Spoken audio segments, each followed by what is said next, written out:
Governor Kathy Hochul shifted positions today, throwing her support behind a new proposal to tax the ultra-wealthy. This would target people who own multiple homes in the state and who leave those high-end properties empty most of the time. It's called a pied-à-terre tax. News 4's Andrew Siff explains. Chopper 4 up above a penthouse apartment that sold a few years back for more than $200 million.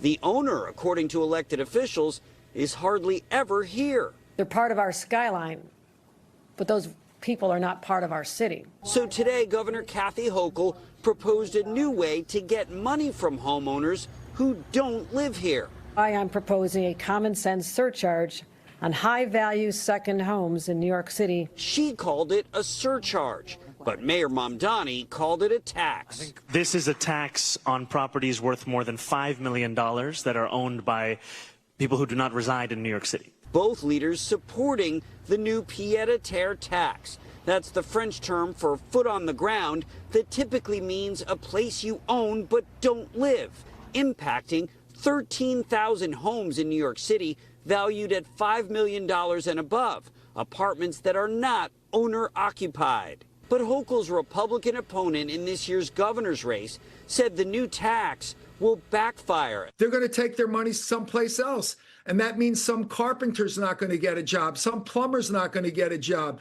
The restaurants in the neighborhood are going to lose business. Hochul says the extra revenue is needed to help the city close a $5 billion budget gap.